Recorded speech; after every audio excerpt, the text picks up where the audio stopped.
Bismillahirrahmanirrahim. Assalamualaikum warahmatullahi wabarakatuh. Alhamdulillah, wassalatu wassalamu ala rasulillah wa ala alihi wa ashabihi wa man ihtada bihadihi ila yaumiddin, amma ba'd. Allahumma anfa'na bima 'allamtana wa 'alimna ma yanfa'una wa zidna 'ilma. Rabbi zidni ilman warzuqni fahma waj'alni minas solihin, amin amin ya rabbal alamin. Baik Bapak dan Ibu yang dirahmati Allah subhanahu wa ta'ala, insyaallah sekitar 30 menit ke depan kita akan mengisi waktu ya, setelah melaksanakan sholat subuh dengan mempelajari bersama daripada hadis Rasulullah SAW yang ada di kitab Hadis Arba'in Nawawi ya, rahimahullahu ta'ala. Jadi Hadis Arba'in Nawawi rahimahullahu ta'ala ini ada 42 hadis ya, jadi tapi di judul bukunya itu Arba'in, yaitu 40. Jadi kalau ulama di Arab Saudi itu ya kaidahnya, kalau judul buku walaupun 42 yang diambil puluhannya saja. Jadi arba'in 40. Jadi kalau misalkan 49 hadis pun judul bukunya 40 juga. Jadi enggak disebut 4 satuannya. Itu jadi para ulama seperti itu di Saudi sana ya. Jadi kemudian kalau 50 juga khamsin ya, jadi puluhannya saja. Kemudian sedikit biografinya ya. Imam Nawawi rahimahullah ta'ala ini biografinya adalah, nama beliau adalah Muhyiddin ya, gelar beliau itu penghidup agama Yahya bin Syaraf Abu Zakaria. Nah ini nama yang terkenalnya juga An-Nawawi rahimahullahu ta'ala. Umur beliau 45 tahun. Jadi 45 tahun tapi produktif, menulis banyak kitab. Salah satunya Riyadhus Shalihin, kemudian Hadis Arba'in, kemudian syarah daripada Sahih Muslim, dan banyak lagi yang beliau tulis. Insyaallah menunjukkan keberkahan daripadanya umur. Baik, langsung saja. Jadi dalam 3 pertemuan ini insyaallah kita akan hanya bahas 1 hadis saja, Pak. Jadi hadis Arba'in ini ulun gunakan penjelasannya dari Syekh Muhammad bin Shalih Al-Utsaimin rahimahullah ta'ala. Nah, jadi penjelasan ini bukan dari ulun, penjelasan ini dari ulama juga. Dan alhamdulillah Syekh Muhammad Shalih Al-Utsaimin ini termasuk ulama sekarang yang produktif juga menulis buku. Bapak bisa lihat banyak sekali buku-bukunya terkait bahasa Arab, terkait nahwu, terkait usul fikih, lengkap. Beliau juga produktif. Jadi yang mensyarah atau yang menjelaskan hadis ini pun ya adalah ulama yang produktif. Baik, kita akan baca hadis yang pertama, itu al-hadisul awal. Hadis yang pertama, an Amiril Mukminin ya, dari pemimpinnya para muslim, Abi Hafs ya, bapaknya Hafs, Umar. Nah, jadi sahabat ya Rasulullah, yaitu Umar bin Khattab radhiyallahu anhu, itu terkenal dengan namanya Abu Habs ya, bapaknya Habs bin Khattab ya. Umar tersebut adalah bin Khattab radhiyallahu anhu taala. Nah, semoga Allah meridhoi beliau. Apa? Qala ya, Umar bin Khattab radhiyallahu anhu berkata, sami'tu, kata beliau, sami'tu, aku mendengar Rasulullah sallallahu alaihi wasallam ya, yaqulu, yaitu Rasulullah bersabda, innama a'malu binniyat, ya, sungguh amalan-amalan itu tergantung daripada niat. Wa innama likulli imri'in ma nawa, dan setiap perbuatan itu ya akan mendapatkan dari apa yang dia niatkan. Faman kanat hijratuhu ilallahi wa rasulihi, siapa yang hijrahnya karena Allah dan Rasul, fa hijratuhu ilallahi wa rasulihi. Nah, di sini ada penjelasannya, Pak. Bapak kita garis bawahi dulu. Faman kanat hijratuhu ilallahi wa rasulihi, siapa yang hijrahnya karena Allah dan Rasul. Nah, lihat kalimatnya, fa hijratuhu ilallahi wa rasulihi. Nah, di situ siapa yang hijrahnya karena Allah dan Rasul, coba lihat kalimatnya diulang lagi. Sama persis.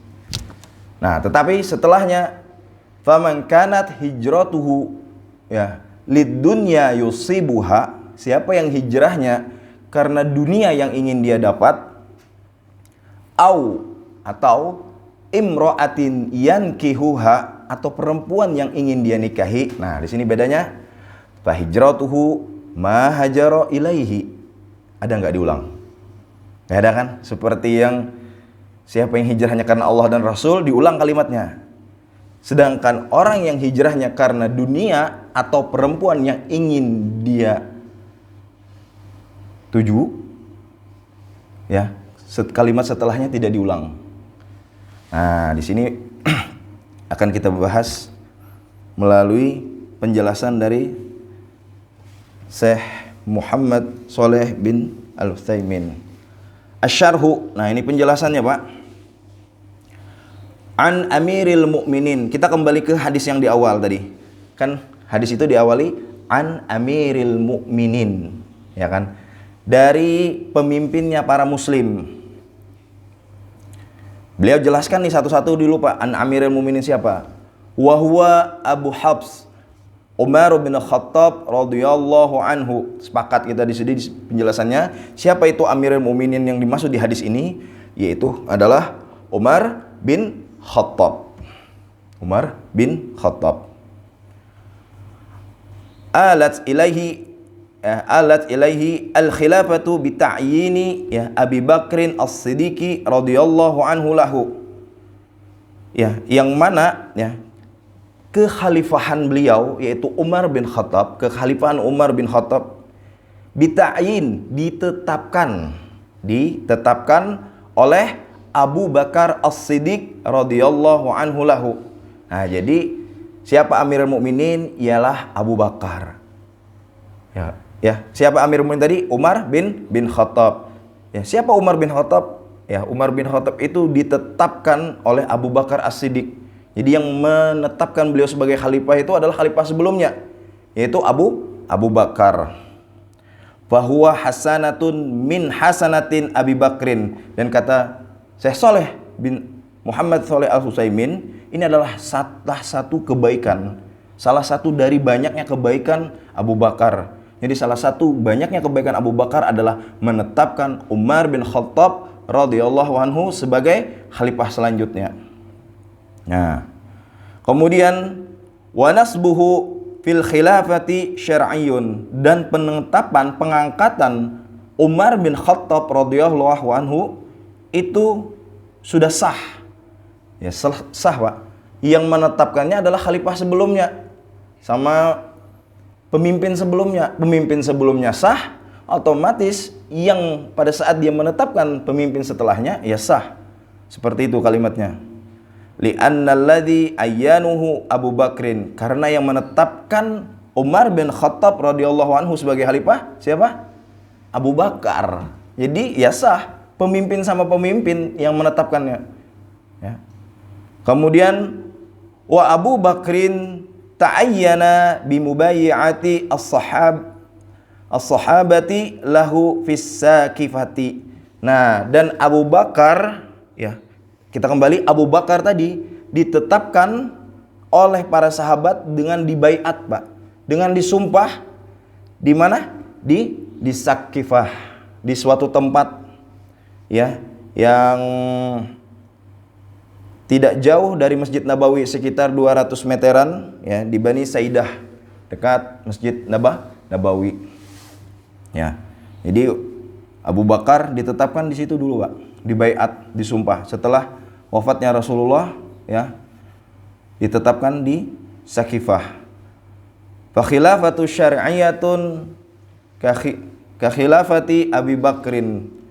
Ya, maka kekhalifahannya Abu Bakar, ya, kekhalifahannya Umar bin Khattab sah seperti Abu Bakar. Jadi beliau sampaikan, ya, kalau sudah pemimpin, memilih pemimpin, ya sah. Walaqad ahsana Abu Bakrin ikhtiyaron, ya. Dan sungguh, ya, ini adalah keputusan yang terbaik, ya. Dan ketika, ya, Umar bin Khattab radhiyallahu anhu, ketika, ya, Abu Bakar menetapkan Umar bin Khattab sebagai khalifah selanjutnya. Nah, itu penjelasan dari hadis an amiril mu'minin, ya, dari pemimpinnya para muslim. Jadi di hadis itu udah tergambar bahwa siapa Amirul Mukminin, yaitu Umar bin Khattab. Umar bin Khattab adalah khalifah. Kemudian wa fi qaulihi, dan di lanjutannya, yaitu sabda beliau sami'tu. Nah, Bapak kan dia tadi an Amiril Mukminin Abi Hafsin Umar bin Khattab radhiyallahu anhu lahu, ya, qala sami'tu. Nah, sami'tu ini maknanya aku mendengar. Sami'tu, aku mendengar. Tu-nya itu dalam bahasa Arab itu mendengar saya, Pak. Contoh, memukul, doroba. Mau bilang saya memukul, dorob tu. Nah, tinggal tambah tu-nya aja ujungnya. Ya kan? Syaroba, minum. Mau bilang aku minum, syarob tu. Nah, sami'a itu dia mendengar. Mau bilang aku mendengar, sami'tu. Nah, di situ ada perkataan tadi kan, kata Umar bin Khattab radhiyallahu anhu, sami'tu. Ya, aku mendengar katanya. Dalilun ala annahu akhadahu min nabiyyi sallallahu alaihi wasallam bila wasitatin. Nah, ini adalah sami'tu, ini adalah dalil bahwasanya, ya, Umar bin Khattab radhiyallahu anhu, ya, itu mengambil hadis ini langsung dari Rasulullah sallallahu alaihi wasallam tanpa perantara. Nah, dengan kalimat sami'tu, ya, jadi bisa dipahami itu kalimat itu beliau langsung terima, Pak, hadis ini langsung dari Rasulullah sallallahu alaihi wasallam. Kemudian wal ajabu, dan yang takjubnya, anna hadzal haditsa lam yarwihi ani Rasulillah sallallahu alaihi wasallam illa Umar. Dan yang takjubnya, Pak, ya, hadis ini, ya, tidak diriwayatkan oleh siapapun. Tidak diriwayatkan oleh siapapun kecuali Umar bin Khattab radhiyallahu anhu lahu. Nah, jadi hadis ini hanya diriwayatkan oleh Umar bin Khattab radhiyallahu anhu. Enggak ada sahabat-sahabat lain yang meriwayatkan hadis ini, Pak. Ya. Ma'a ahammiyati, bersama keutamaannya. Jadi padahal hadis ini utama, tapi yang meriwayatkan cuma satu, ya, Umar bin Khattab radhiyallahu anhu lahu. Nah, ini lakinna lahu syuwahidu fil Qur'ani was sunnati. Tetapi walaupun diriwayatkan oleh satu orang, ya, tetapi banyak syuwahidu, banyak bukti atau persaksian fil Qur'an was sunnah, di dalam Quran dan di dalam sunnah. Ya kan? Jadi hadis ini hanya diriwayatkan oleh satu orang, tapi banyak bukti di Quran dan sunnah. Wa fil Qur'ani yaqulullahu ta'ala, dan di dalam Quran, ya, di firman-Nya Allah Subhanahu wa taala, A'udzu billahi minasyaitonir rajim. Wa ma tunfiquna illa ibtigha'a wajhillah. Al-Baqarah ayat 272. Ya. Maknanya, dan tidaklah tunfiquna, kalian ya berimpak, illa ibtigha, kecuali mencari ridhonya Allah Subhanahu wa taala. Fahadhihi niyatun. Ini kata di sarah ini adalah niat. Nah, jadi siapa yang berimpak ya, tidaklah kalian berimpak ya kecuali mengharapkan ridhonya Allah. Nah, itu dalil dari Al-Qur'an yang pertama. Kemudian wa qauluhu ta'ala, dan firman selanjutnya, Muhammadun Rasulullah, ya, Muhammad adalah utusannya Allah.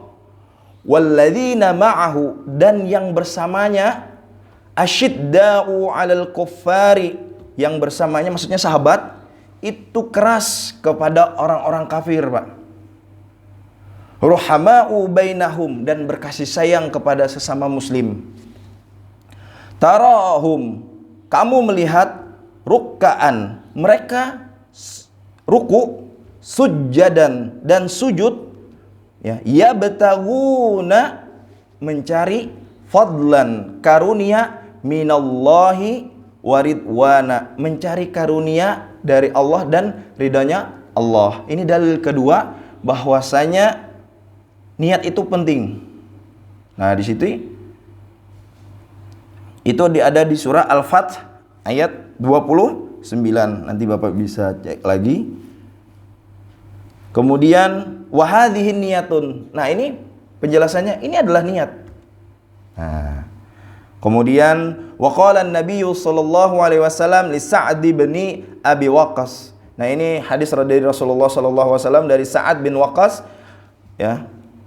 Wa'lam, dan ketahuilah, annaka, bahwasanya kamu, lan tunfiqa, bahwasanya kamu tidak mengimpakkan, nafaqatan, ya betagi, dengan mengharapkan, biha wajhallahi, dengan mengharapkan ridhonya Allah, illa ujirta, kecuali pahala yang kamu dapat, alaiha, atasnya pahala tersebut, hatta, sampai, mata ja'alahu, sampai apa yang kamu berikan, fi imro'atik, sampai yang kamu suapkan, sampai yang kamu berikan kepada mulut istrimu.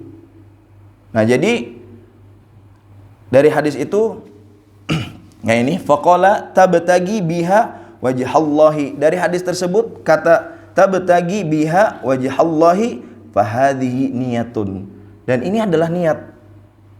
Jadi semuanya niatnya, kalau di sini nggak ada niat yang lain, Mbak. Niatnya cuma satu, yaitu mengharapkan ridhonya Allah. Dari Al-Quran, dua yang tadi, Al-Baqarah sama Al-Fath, mengharapkan ridhonya Allah. Dari hadis Rasulullah pun sama, mengharapkan ridhonya Allah. Ya.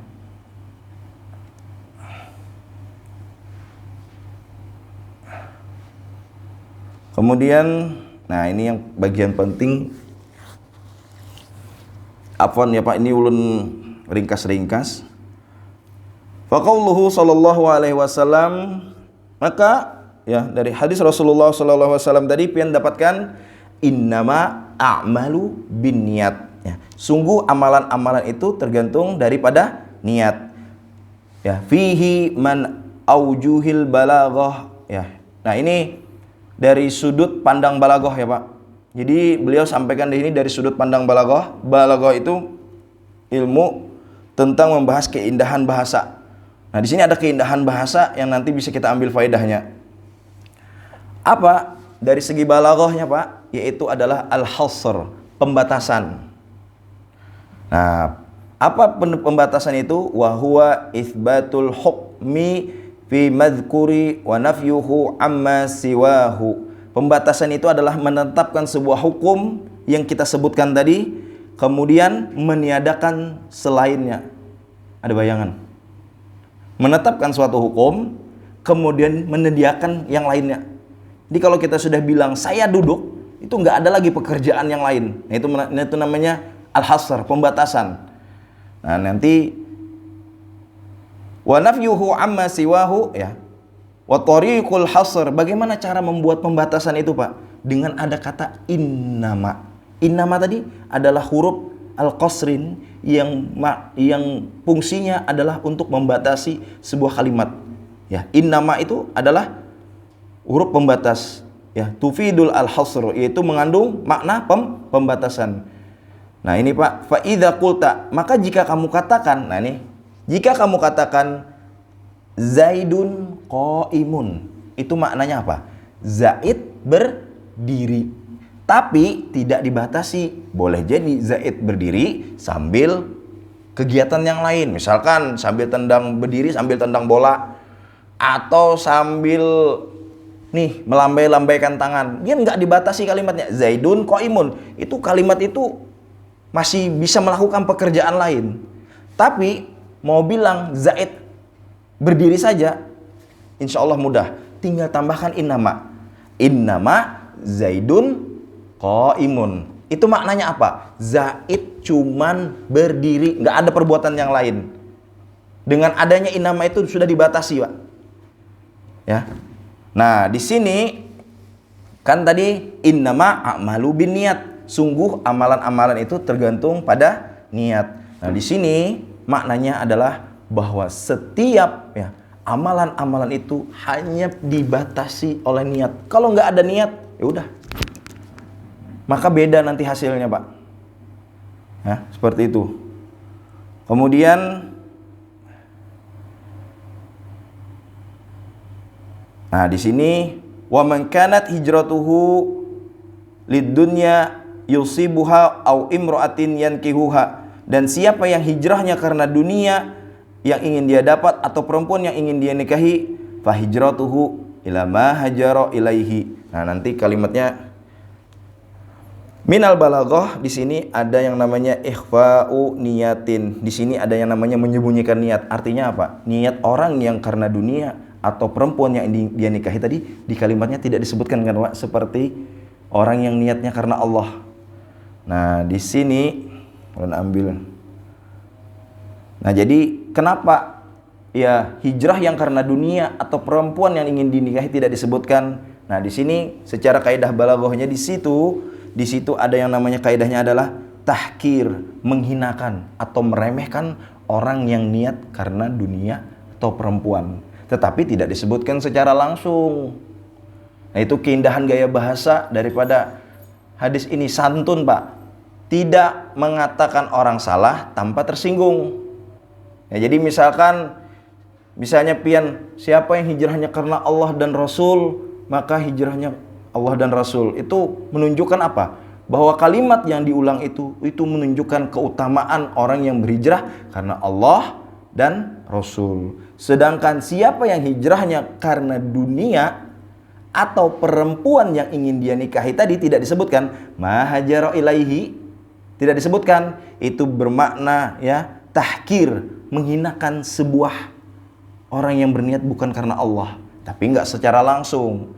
Kalau kita kalimatnya kita ubah seperti ini, Pak, gampangnya kalau bahasa Indonesia lebih sopan mana? Pian mengatakan amun pian belajar, ya amun pian belajar bujur-bujur lah, pian akan mendapatkan hasilnya sesuai dengan apa yang pian usahakan. Atau seperti ini, amun pian kada belajar bujur-bujur, pian kada pintar. Nah, kira-kira sopan yang mana? Nah, pada maksudnya sama itu. Amun pian kada belajar bujur-bujur, ya sesuai dengan hasil apa yang pian dapat, Bang, kena seperti itu. Sedangkan kalimat yang kedua tadi, amun pian kada belajar bujur-bujur, kada pintar pian selawasan. Nah, kira-kira orang yang mana yang lebih santunnya? Nah, sama seperti ini, Pak, kalimat hadis ini.